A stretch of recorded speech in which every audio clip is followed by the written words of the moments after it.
প্রিয় দর্শক বন্ধুরা, এই মুহূর্তের জন্য এসএসসি এসএলএসটি গুরুত্বপূর্ণ breaking news update. Vacancy decrease case, অত্যন্ত জরুরি অর্ডার ডিটেলস উঠে আসলো ডিভিশন বেঞ্চের 2016-2025। অত্যন্ত গুরুত্বপূর্ণ কি রয়েছে সবটা তুলে ধরছে একেবারে প্রমাণসহ কোটার আর্জেন্ট সংবাদ ম্যাট থেকে।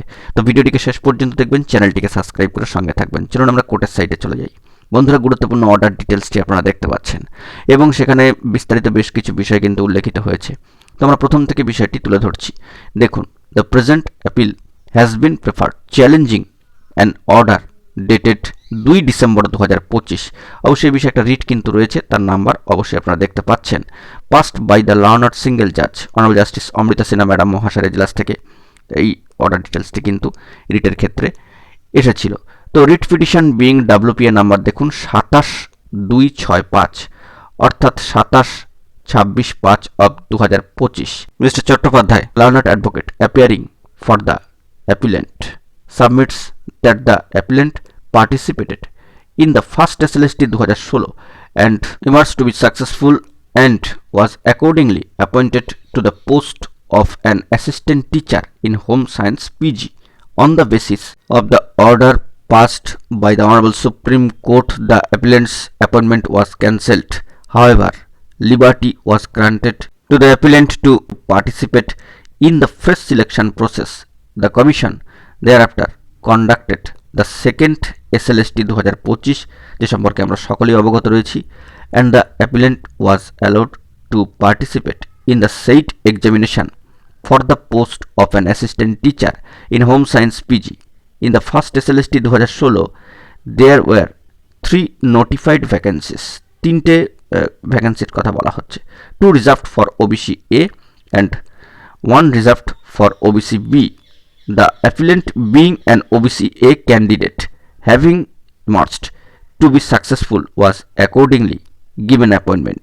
Surprisingly, in the second SLST 2025, though the appellant was emerged to be successful, she is being denied appointment on a purported plea that there is only one vacancy in the said subject under SC category, and as such the appellant, being an OBC A category candidate, cannot be accommodated for such alleged lack of vacancies. The appellant cannot suffer. We find substance in such argument of Mr. Chattopadhyay. However, Mr. Bhattacharya, learned advocate appearing for the Commission, submits that as regards information regarding vacancy status, board and the state government are answerable.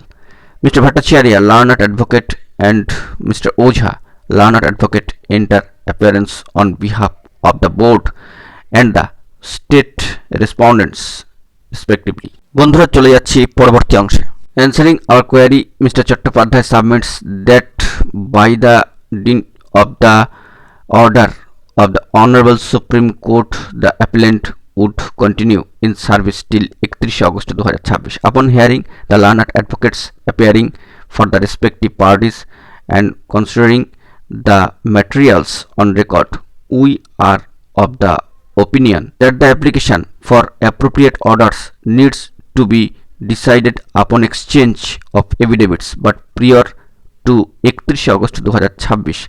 Accordingly, the respondents are directed to file their affidavit in opposition dealing with the advertisements made in the application for appropriate orders and the supplementary affidavit positively by 27 February 2026. Reply to if any be filed within 10 March 2026. List the matter for further consideration under the same heading in the daily supplementary list of this court on 16 March 2026. Honorable Justice Partha সারথী চ্যাটার্জি মহাশয়, honourable justice Tapabrata Chakraborty মহাশয়ের division bench. অত্যন্ত গুরুত্বপূর্ণ এই mat. তো এই order ডিটেলসটা উঠে আসলো, গুরুত্বপূর্ণ তথ্যাদি আপনাদের মাঝখানে শেয়ার করলাম। এখন এটুকুই, ভালো থাকবেন, চ্যানেলটিকে সাবস্ক্রাইব করে নিয়ে সঙ্গে থাকবেন। ধন্যবাদ।